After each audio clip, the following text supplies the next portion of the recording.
El 2 de mayo de 1957, Frank Costello, jefe de la familia criminal Luciano, había disfrutado de una cena con amigos en un restaurante del East Side. Tomó un taxi para volver a su apartamento en el elegante edificio Majestic, frente al Central Park de Nueva York.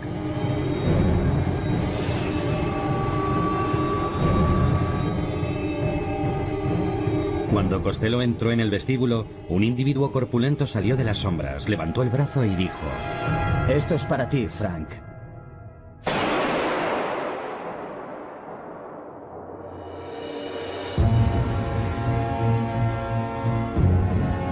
Este asesinato organizado contra un alto jefe de la mafia marcaría la ascensión del gángster más peligroso de América, Vito Genovese. Vito Genovese no fue más que un maníaco homicida.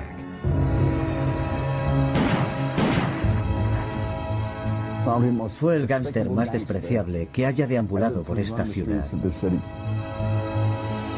La ascensión de Genovese sería trascendental en la historia de la mafia. Sus acciones pondrían en marcha toda la maquinaria del FBI contra el crimen organizado. ¿Tiene algo que decir, señor Genovese? ¿Es cierto que es usted el jefe de la mafia en este país? No lo es.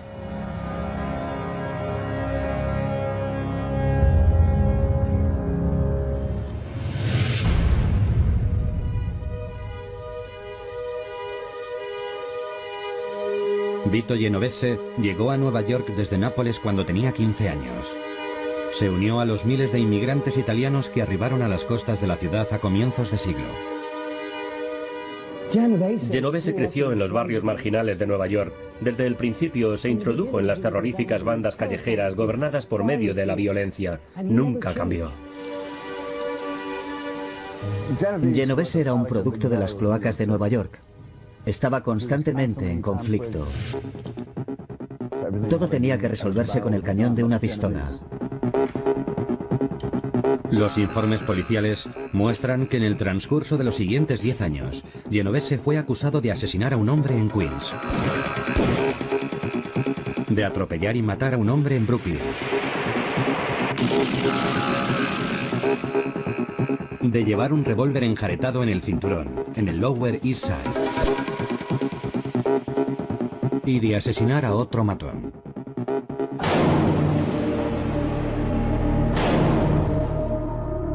Voy a darle un fantástico ejemplo de lo que hizo Vito Genovese. Se enamoró de una mujer llamada Ana que estaba casada con otra persona. Genovese y sus matones tiraron a su marido por la azotea para que él pudiera casarse con ella, y se casó. El asesinato era un simple ritual, no tenía conciencia.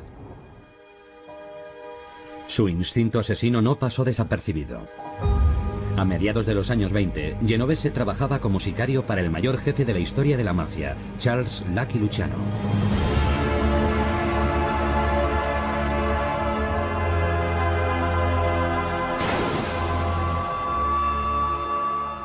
Vito Genovese llegó a la cúspide a través de la intimidación, y el tipo que le permitió hacerlo fue Lucky Luciano. Lucky Luciano utilizó a Vito Genovese como su intimidador. Luciano puede que pareciera muy cultivado, pero necesitaba un sicario, y cuando se dio cuenta, la primera persona a la que acudió fue a Vito Genovese.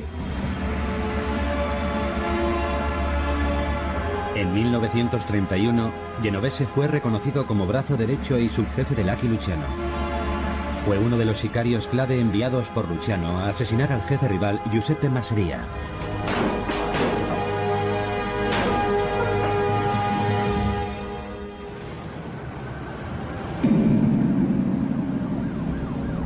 Tal era su reputación que Genovese era conocido como Don Vito, el Gran Vito.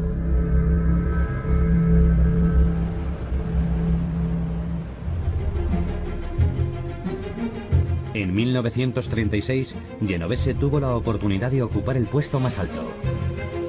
Luciano, el jefe de la mafia, fue condenado por prostitución y enviado a prisión para cumplir una pena de 50 años. Cuando Lucky fue sentenciado y condenado a una larga pena de cárcel, Vito se consideró su heredero indiscutible. Pero las cosas no salieron como se habían planeado. Genovese vio como él mismo también estaba siendo perseguido. Vito Genovese había estado involucrado en un asesinato a principios de los años 30 y se las arregló para salir indemne. La víctima había sido uno de los gánsteres de Genovese. Había exigido una parte demasiado elevada de una partida de cartas amañada.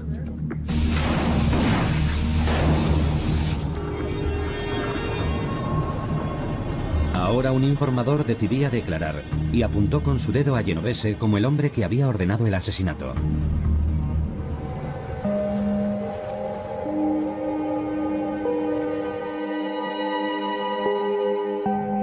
Genovese estaba a punto de tomar el control de la familia Luciano, pero se vio obligado a marcharse a Italia para escapar de la acusación de asesinato y de la silla eléctrica.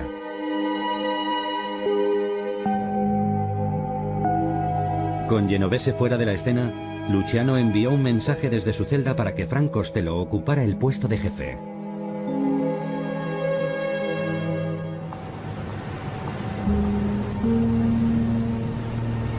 Al igual que Genovese, Frank Costello había nacido en Italia. Cuando llegó a East Harlem con sus padres en 1900 tenía 4 años. Su padre regentaba una tienda de ultramarinos y desde muy jovencito Costello despreció su falta de ambición.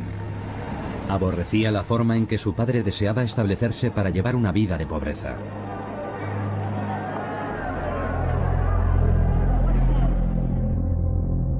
Costello eligió las calles antes que trabajar con su padre. Se unió a una de las bandas violentas de Nueva York.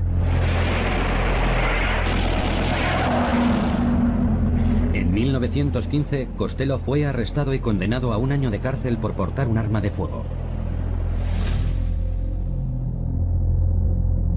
Pero aquel suceso lo cambió y lo convirtió en un hombre muy diferente para Genovese.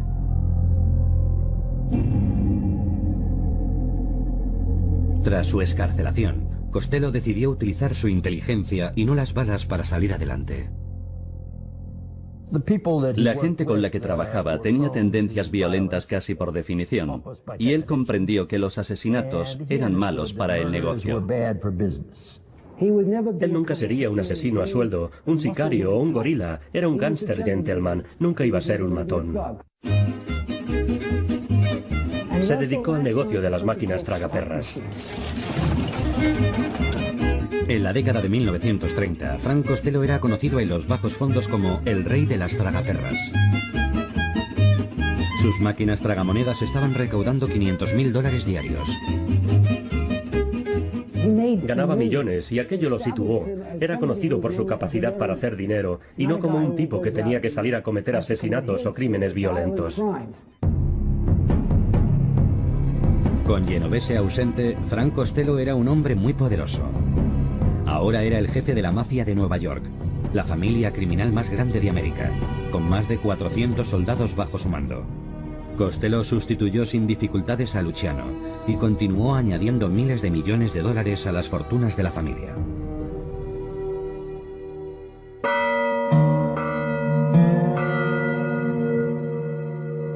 Lejos de allí, en Italia, Genovese intentaba abrirse camino. Dicen que cuando huyó de Estados Unidos para eludir la condena por asesinato, llevaba $750.000 en la maleta. Genovese iba a necesitarlos.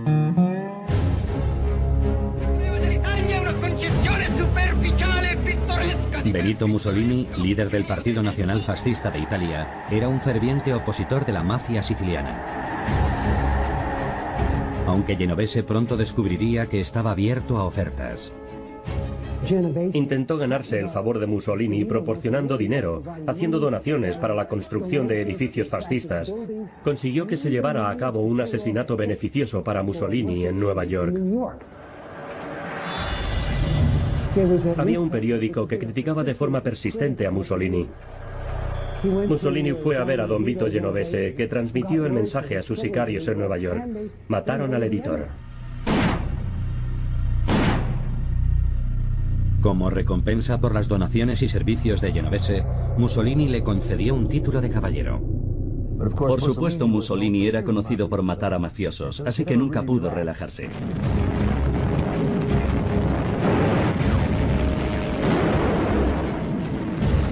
Cuando comenzó la Segunda Guerra Mundial, Genovese aprovechó otra oportunidad. Genovese era un tipo bastante hábil. Se las arregló para trabajar para las fuerzas del Eje y también para los aliados.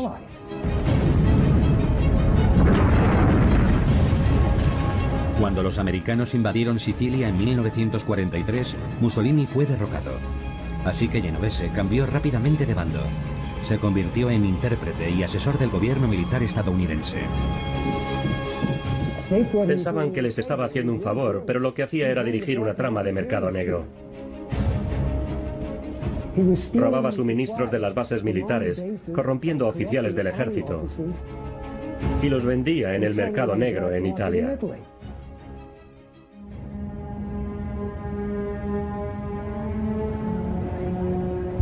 A pesar de su éxito en Sicilia, Genovese seguía en busca y captura por el asesinato de la partida de cartas.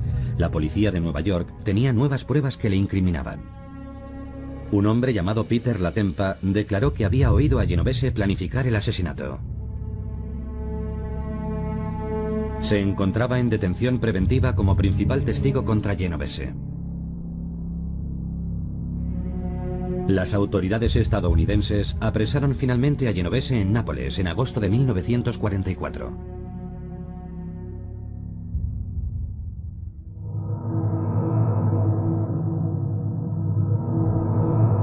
Genovese fue trasladado a Nueva York para enfrentarse a la acusación de asesinato, pero no tenía intención de pagar su culpa.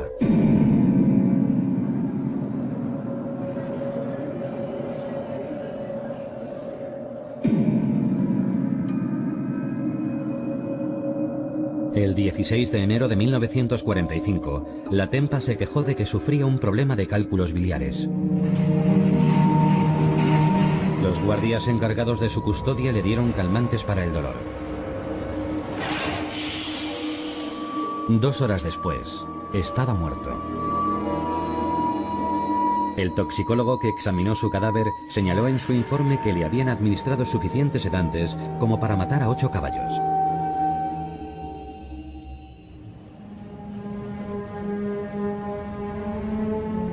Con Latempa fuera de circulación, no había caso contra Genovese. El juez le dijo: "No puedo hablar en nombre del jurado, pero creo que si hubiera habido el menor atisbo que corroborara su implicación, habría sido condenado a la silla eléctrica. Por medios fraudulentos, ha burlado usted a la justicia una y otra vez".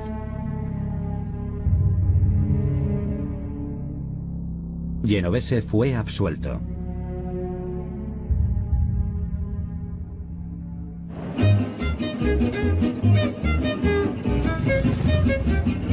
Vito Genovese volvía a estar de nuevo en la calle, pero no era el jefe. El hombre al mando seguía siendo su viejo rival Frank Costello, y estaba prosperando. Frank Costello se formó a sí mismo no como gángster. Se formó a sí mismo como hombre de negocios, a veces rozando la aristocracia. Se relacionaba con políticos, congresistas, periodistas, escritores, jueces, policías y concejales. Con sus conexiones, Costello se labró una reputación como el jefe que podía tender puentes entre el mundo legal y la mafia. El Ejército de Salvación lo convirtió incluso en su vicepresidente. Patrocinado por Frank Costello, vicepresidente de la división masculina. Genovese era un mero espectador, mientras Costello se convertía en un auténtico actor de la escena neoyorquina. Genovese se sentía intimidado por la inteligencia de Costello. Sabía que Costello podía conseguir con palabras lo que él solo podía conseguir con una pistola, y tenía celos. Era tal su poder que antes de que un juez pudiera ser nombrado tenía que recibir el visto bueno de Costello. No solo conocía a jueces, fiscales de distrito y políticos, los compraba. Candidatos potenciales a la alcaldía del Partido Demócrata iban a verlo en actitud respetuosa para pedirle su bendición. Era un corruptor absoluto. Cuando la mafia se hace con el control de un sistema judicial y político, cuando decide qué proyectos hay que aprobar, cuando son ellos quienes deciden cómo debe aplicarse la justicia, entonces estás en peligro. Frank Costello, aunque parecía un hombre civilizado, un hombre cultivado, fue uno de los mafiosos más peligrosos de la historia de América. Costello era conocido como el primer ministro. Aquel título se lo dieron los medios. Convirtieron a Frank Costello en el Winston Churchill de los bajos fondos. Eso no significa que fuera el jefe de jefes, no existía tal puesto. Pero al igual que un primer ministro en la mayoría de los países, era el primero entre iguales y a veces un poco más que los demás.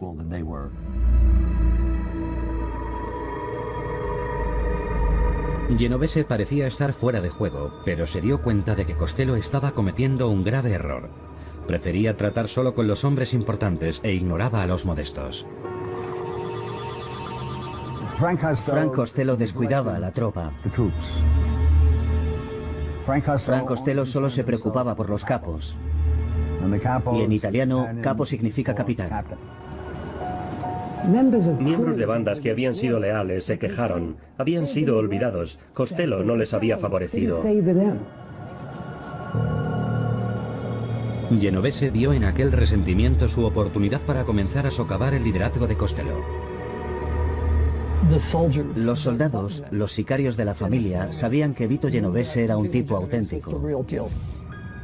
Si bien Costello era una persona que estaba un poco fuera de la realidad, Vito Genovese nunca dejó de ser consciente del hecho de que era un criminal.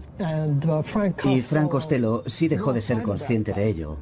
Frank Costello empezó a creer en su propia fantasía, en su propio mito. Todo el mundo sabía que Genovese quería el puesto de Frank, pero no podía ocuparlo. Los otros jefes no lo habrían permitido mientras Frank estuviera en la cresta de la ola. Frank tenía conexiones, él no. Empieza a asegurar su propia fuerza, asegurarse de que sus negocios fraudulentos produzcan dinero, para tener dinero y tener sicarios en caso de que se origine un auténtico enfrentamiento. Ahora Genovese estaba a la expectativa, con la esperanza de que Costello hiciese una maniobra equivocada. No tendría que esperar mucho tiempo. Investigación criminal Kefauver. En Nueva York se vive un tenso drama. En 1950, un ambicioso senador demócrata de Tennessee llamado Estes Kefauver dirigió una comisión para investigar el crimen organizado en América. Kefauver llamó a más de 600 gánsteres, figuras de los bajos fondos, políticos y policías para que testificaran ante la comisión. El país se paralizaba mientras las audiencias ocupaban los titulares de los periódicos y las televisiones. Recuerdo la investigación Kefauver. Yo era un muchacho muy joven. Recuerdo que cuando vi las audiencias fue una auténtica revelación. Empezamos a ver que aquella gente estaba entre nosotros. Criminales que estaban muy bien organizados, que eran muy cautelosos en sus movimientos y controlaban gran parte de las actividades criminales en este país. Muchos de los testigos se negaron a hablar, pero no Frank Costello. Él accedió a responder. Pensó que iba a sentarse en el banquillo de los acusados y a quedar como un caballero, como un auténtico hombre de negocios, y que gracias a su aspecto no parecería un matón. Y Costello, considerado el líder de los bajos fondos más influyente de América, se convirtió en la atracción estrella.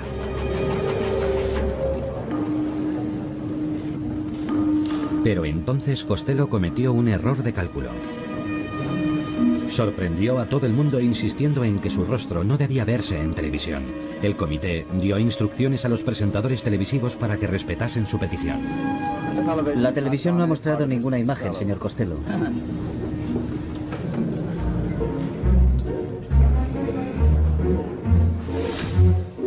La única opción que quedaba abierta para los equipos de televisión era filmar sus manos. Y las consiguientes imágenes del testimonio de Costello se conocieron como el ballet de las manos. Cada vez que las preguntas sobre sus actividades criminales eran comprometidas o rozaban lo intolerable, Costello se frotaba las manos, apretaba los dedos, agarraba un vaso de agua, daba golpecitos en la mesa que tenía delante o estrujaba y desgarraba trozos de papel. Aunque las cámaras de televisión no tenían permiso para mostrar el rostro de Costello, las cámaras de los informativos y los fotógrafos de prensa carecían de tales normas. Señor Costello, por favor, mire a la cámara para que le veamos bien. Señor Costello, igual que un fotógrafo le diría a un niño pequeño, ¿puede sonreír un poco? ¿Ha cumplido este país con sus expectativas? ¿Qué ha hecho usted por su país como buen ciudadano? Bueno, no sé qué quiere usted decir con eso. Si recuerda el momento en que se convirtió usted en ciudadano americano, han pasado 20 años desde entonces. Tiene que acordarse de algo que haya hecho que pueda hablar en favor suyo como ciudadano americano. Si lo recuerda, ¿de qué se trata? He pagado mis impuestos. He pagado mis impuestos. Aquella fue su respuesta. Pensó que era suficiente. No pensó en que se había alistado en el ejército, en el cuerpo de marines. He pagado mis impuestos, todo el mundo los paga. Pero él era la original superestrella fabricada por la televisión.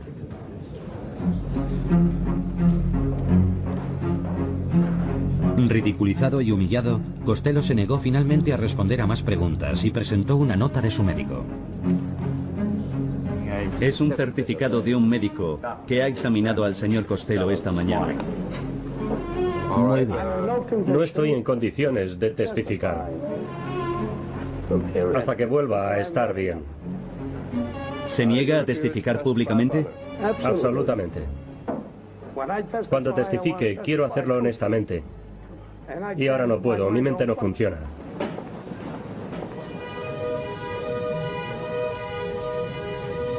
Costello había sido destruido públicamente por su exposición ante la opinión pública. Abandonó las audiencias de la comisión Kefauver, siendo el objetivo número 1 del Departamento de Justicia. Tras fracasar en la comisión Kefauver, todo el mundo fue a por él. Fue acusado y condenado por evasión de impuestos. Fue acusado de mentir al Congreso. Cuando eres el primer ministro, el hombre que puede hacer milagros, y de repente te caes de tu caballo y te das de bruces contra el suelo, ya no eres el primer ministro. Frank Costello pagó el precio de la televisión. Aparecer ante la comisión Kefauver y que fuera televisado fue el principio del fin de Frank Costello. De hecho, aquello fue el principio del fin de la mafia. Costó muchos, muchos años. Y Frank Costello fue el principio de aquello porque atrajo la atención del gran público sobre todo lo que la mafia estaba haciendo realmente.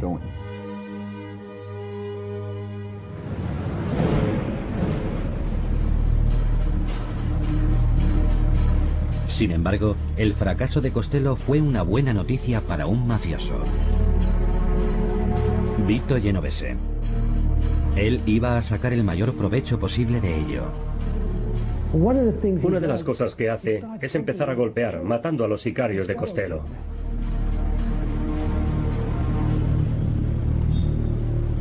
El primero de la lista era uno de los principales sicarios de Costello. William Willimore Moretti. Moretti había crecido con Costello en East Harlem y ahora era un temido gángster en Nueva Jersey con su propio ejército de 60 soldados. Era también uno de los más firmes defensores de Costello. Pero esta ejecución planeada no era solo una cuestión de negocios, era de índole muy personal. Moretti había ascendido a subjefe de Costello, segundo en el mando. Eso quería decir que Genovese se había visto degradado al puesto de capitán de su antigua banda.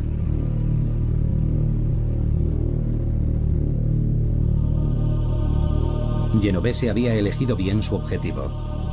Moretti sufría de sífilis en estado avanzado y estaba afectando a su cerebro. Esto producía el preocupante efecto de soltarle la lengua y existía el temor de que pudiese empezar a hablar con la prensa. Genovese utilizó esto en beneficio propio. Debido al estado de Moretti, se puso en contacto con la comisión, la junta de directores de la mafia, y les pidió permiso para llevar a cabo un asesinato piadoso. La comisión había sido creada por Lucky Luciano en 1931 como un sistema democrático para tratar todos los asuntos de la mafia. Operaba bajo unas reglas estrictas. Ningún jefe podía ser asesinado sin el permiso de la comisión. Y ellos se lo dieron.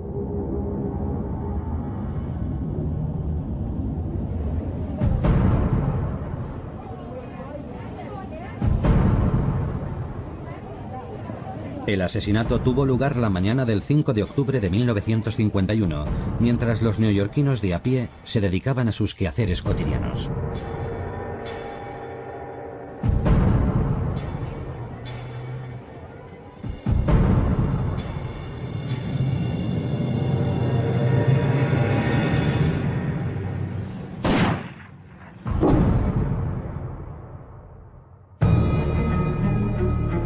Genovese había dejado ahora claro a Costello que él era el siguiente, y Costello no estaba en posición de defenderse.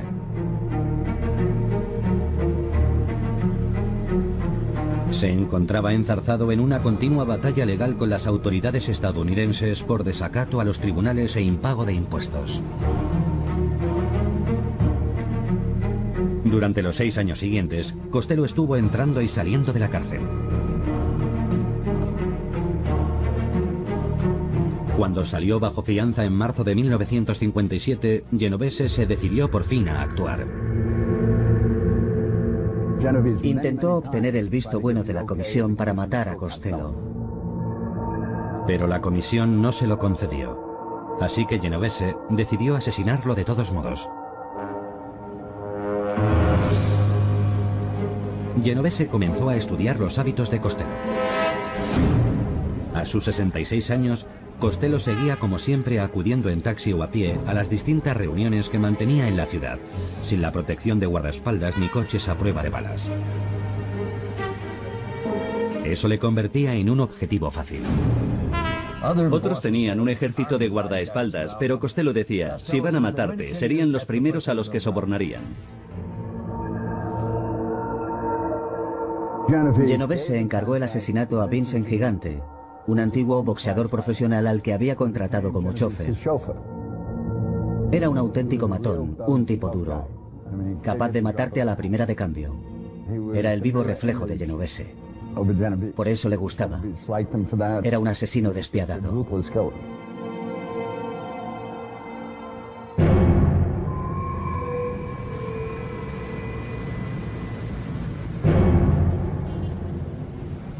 La noche del 2 de mayo de 1957, Frank Costello disfrutaba de una cena con unos amigos en un restaurante del East Side. Después de cenar, se dirigió en taxi a su apartamento. Costello vivía en un edificio exclusivo de apartamentos con vistas a Central Park, conocido como Apartamentos Majestic. Costello se sentía muy seguro de sí mismo, pese a que sabía que Genovese le vigilaba. Una noche de regreso a su casa, entró en el vestíbulo del edificio y se topó con Gigante. Gigante alzó su revólver y gritó: «Esto es para ti, Frank».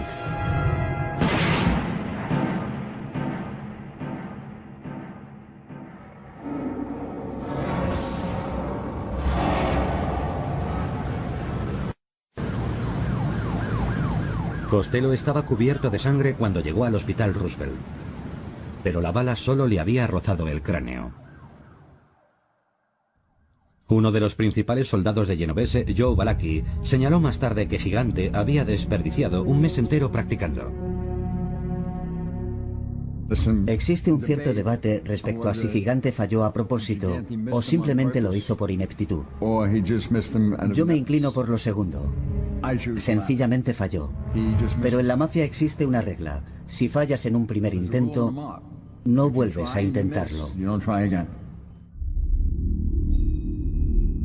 El portero del Majestic identificó a Gigante como el atacante de Costello. Gigante se entregó enseguida a la policía y fue puesto a disposición judicial por intento de homicidio. La situación se tornó muy peligrosa para Genovese. Si Costello confirmaba que había sido Gigante, la policía caería sobre él.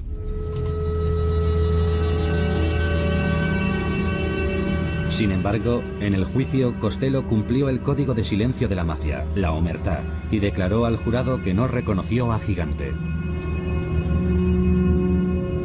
Gigante fue absuelto y al salir del tribunal se acercó a Costello, le tendió la mano y dijo: «Gracias, Frank».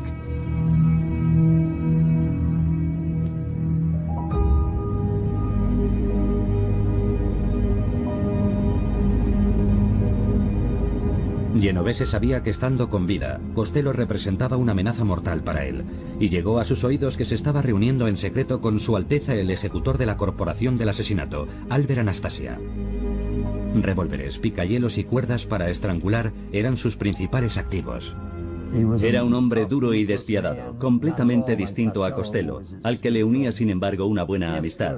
Si alguien atacaba a Costello, podía estar seguro de que Anastasia tomaría represalias.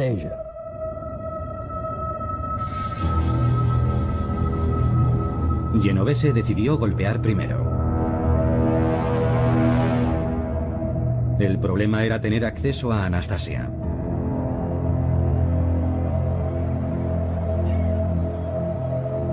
Vivía en una mansión en Nueva Jersey protegida por feroces canes y alambradas electrificadas, y siempre viajaba con guardaespaldas.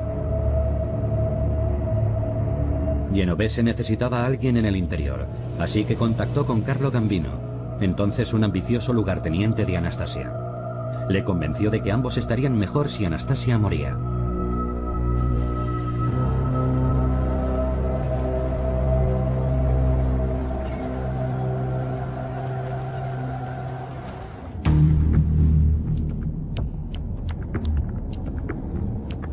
El 25 de octubre de 1957, a las 10:15 de la mañana, Albert Anastasia entró en una barbería del centro de Manhattan.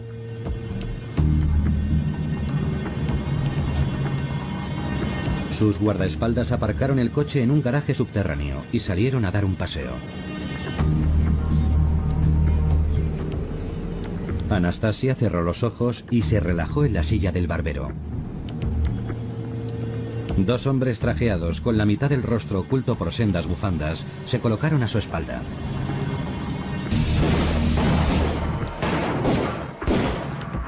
Anastasia salió literalmente despedido de la silla a balazos.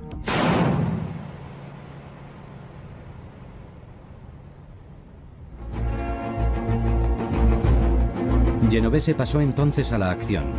Anunció inmediatamente que él era el jefe de la familia.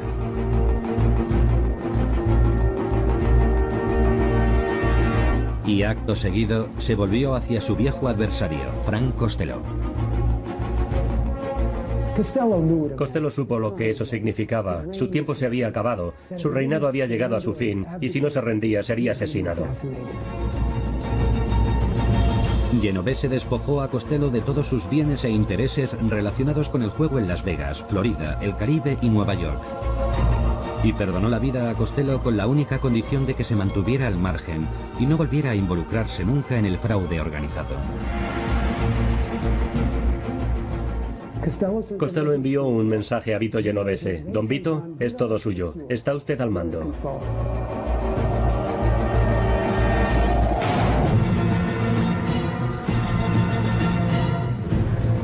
Genovese lo había conseguido. Ahora era el jefe de la mayor familia mafiosa de Nueva York.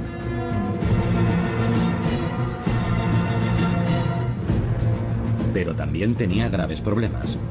Cegado por su insaciable ambición, había ordenado el asesinato de dos líderes de la mafia sin el visto bueno de su órgano ejecutivo, la Comisión.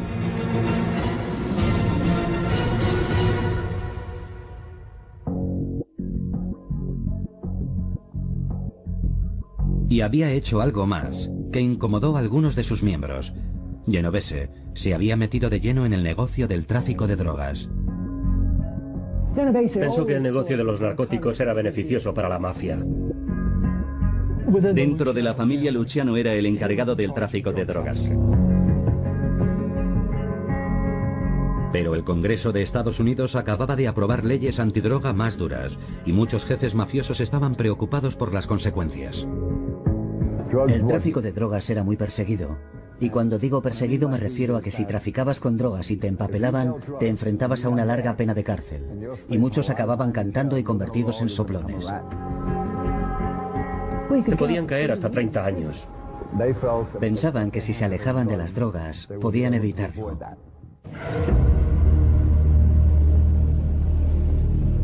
Los jefes mafiosos de todo el país temían ahora que Genovese se convirtiera en un peligro ambulante, incapaz de atenerse a las reglas de la organización, y que sus operaciones de tráfico de drogas atrajesen sobre ellos la atención del FBI. Para salvar su pellejo, Genovese solicitó una reunión de la comisión para explicar sus recientes acciones en Nueva York. La comisión no tenía previsto convocar otra convención nacional que se celebraba cada quinquenio, hasta 4 años después, pero Genovese insistió en que los jefes de todas las otras familias, de las familias de Nueva York, tenían que reunirse a tenor de los importantes acontecimientos acaecidos en la ciudad. Quería dejar constancia de que él era el jefe de la familia, así que escogieron el mismo lugar en el que se habían reunido el año anterior, una pequeña localidad situada al norte del estado de Nueva York llamada Apalachin.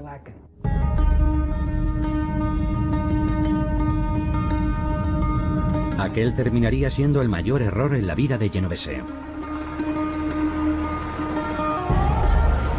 El 14 de noviembre de 1957, más de 60 jefes de la mafia, acompañados de sus consejeros y guardaespaldas, viajaron desde Cuba, Italia y todos los rincones de Estados Unidos hasta Apalachin, un apacible villorrio situado en la cima de una colina, a 290 kilómetros al noroeste de Nueva York, lejos de la inquisitiva mirada y la vigilancia de la policía.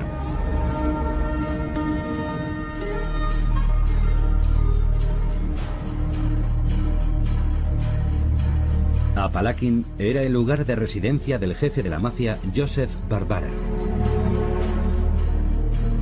Entre sus invitados se encontraban los miembros más poderosos de la mafia, como Joe Bonanno, Carmine Galante, Sam Giancana y Joe Profaci. Y presidiendo la mesa, don Vito Genovese. En la reunión de Apalachin se dieron cita mafiosos de todos los rincones del país. Hay que tener en cuenta que la mafia, tal como la conocemos hoy en día, la que se creó en 1931, estaba controlada al 100% por las 5 familias de Nueva York. Todas las demás ciudades rendían cuentas a los mafiosos neoyorquinos. Pero un detective local, el sargento Edgar Croswell, de la Policía Estatal de Nueva York, había estado observando los acontecimientos. La policía local notó algo extraño. Un montón de forasteros y decenas de vehículos estaban acudiendo a una granja situada en una zona remota. Las sospechas de Croswell aumentaron cuando averiguó que Barbara estaba reservando habitaciones en el hotel de la localidad. También un proveedor de alimentos les informó que Barbara había encargado 9 kilos de bistecs, 9 kilos de costillas de ternera y 7 kilos de fiambres variados ese mismo día. Croswell había estado vigilando estrechamente a Barbara, pues sabía que tenía conexiones con la mafia. Llamó solicitando refuerzos.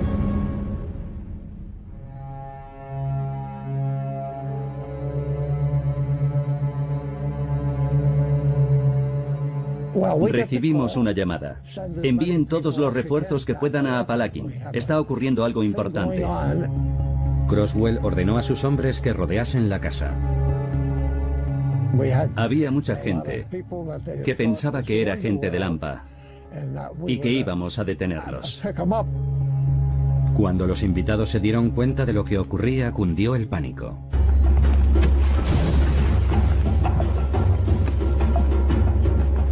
Algunos corrieron hacia sus coches. Otros huyeron a través del bosque desgarrándose los trajes de seda con las zarzas.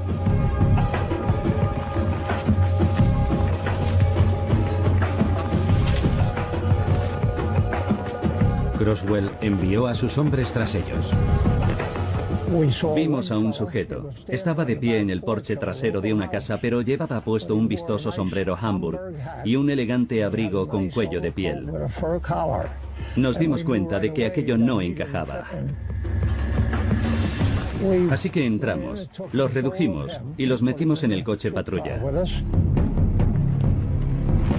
Croswell y sus hombres consiguieron finalmente rodear a 60 miembros de la mafia, incluidos los líderes de Nueva York, Profaci, Bonanno, Galante y Gambino. Todos aducían el mismo pretexto. Se habían enterado de que Barbara estaba enfermo y habían ido a visitarle para presentarle sus respetos. Era evidente que se trataba de una convención de mafiosos americanos de origen italiano o siciliano. Y resultaba absurdo considerarlo una reunión casual en la que todos habían ido a ver a un amigo enfermo. Nadie se lo tragaba. Según el Departamento de Justicia, al menos 50 mafiosos lograron escapar, entre ellos Sam Giancana, el jefe de Chicago.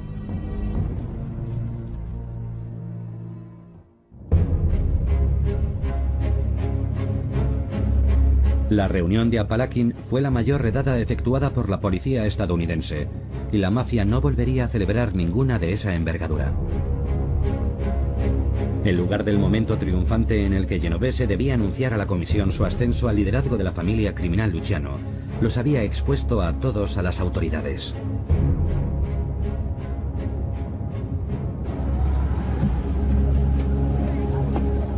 Como consecuencia de la redada, un gran jurado federal declaró a 20 miembros de la mafia culpables de conspiración para cometer perjurio y obstrucción a la justicia, y les impuso sentencias de entre 3 y 5 años de cárcel. Más tarde serían revocadas por el Tribunal de Apelación de Estados Unidos basándose en la insuficiencia de las pruebas. Pero el daño ya estaba hecho. Genovese había despertado a un gigante dormido. El FBI. Esto es el FBI. Los tenemos rodeados. Salgan por la puerta con las manos arriba. Y cayó sobre ellos con toda su fuerza. La reunión del crimen organizado en Apalachin, la reunión de todos los jefes americanos del crimen organizado en un solo lugar, hizo comprender a la opinión pública norteamericana y al FBI la magnitud de este problema. Oficina Federal de Investigación. Hasta ese momento, el director del FBI, John Edgar Hoover, se había mostrado reacio a admitir la existencia del crimen organizado en América. Incluso llegó a escribir: no existe eso que llaman el crimen organizado o la mafia, y la aseveración de que existe un sindicato nacional del crimen es un disparate. De repente, todo aquello que habían estado diciendo respecto a que no existía una organización nacional, que los delitos eran esencialmente locales y debían ocuparse las fuerzas del orden locales, demostró ser claramente incorrecto. Eran tan arrogantes, eran tan osados y poderosos que celebraban una reunión similar a la de cualquier gran corporación americana legal para decidir asuntos internos, o si se quiere, de organización, de dirección, de planes de futuro, tal como haría cualquier empresa legítima. Y eso causó una honda impresión en la opinión pública y, por supuesto, en el FBI.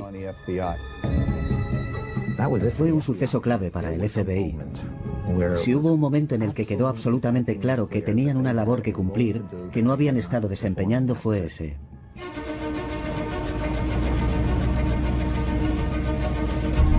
Todo esto cambió después de Apalachin. El FBI entró decididamente en acción. Hoover encargó inmediatamente un informe especial para confirmar la existencia real de la mafia. Declaró: la verdad es que las pruebas nos impiden negar desde el punto de vista de la lógica la existencia de la mafia, una organización criminal que durante generaciones ha sido un suplicio para los ciudadanos observantes de las leyes en Sicilia, Italia y los Estados Unidos.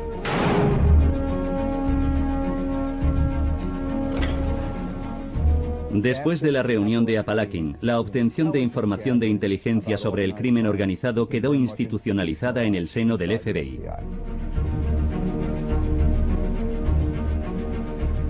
La mayoría de las investigaciones eran investigaciones de inteligencia, en las que recogíamos información sobre quiénes eran y el tipo de actividades en las que estaban involucrados.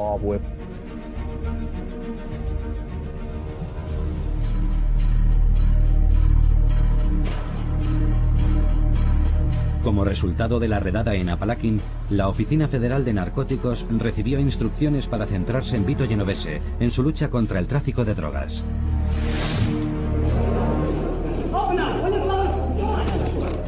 ¿Qué opina de las acusaciones del gobierno de que es usted el hombre clave en el negocio de los narcóticos? Esas acusaciones son ridículas. Eso es lo que son. ¿Tiene contacto con gente que se dedique al narcotráfico? ¿Tiene algún conocido? Nunca lo he tenido.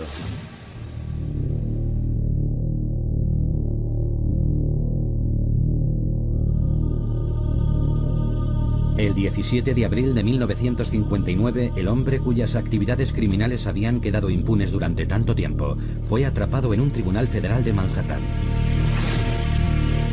Don Vito Genovese recibió una multa de $20.000 y fue sentenciado a 15 años de prisión por dirigir un sindicato internacional de narcóticos que introducía heroína y cocaína en los Estados Unidos. No debe subestimarse nunca la amenaza que dejó Vito Genovese, incluso después de su marcha. Él fue el instrumento clave, uno de los máximos responsables que trajeron la plaga de la heroína a Estados Unidos.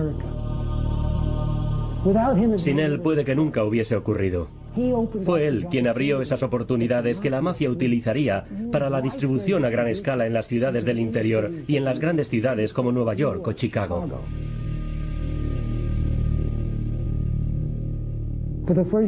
Por primera vez hubo una demanda masiva de narcóticos, cuyo efecto se contagió a todo el país. Y si hay una persona que puede cargar con una gran parte de esa responsabilidad, ese es don Vito Genovese.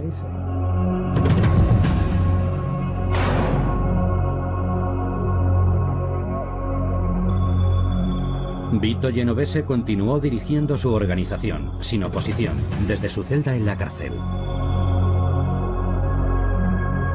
Murió allí el 14 de febrero de 1969 de un ataque al corazón.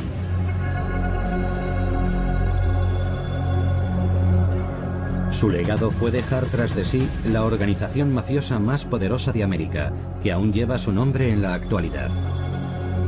La familia Vito Genovese continúa obteniendo millones a través de sus actividades criminales.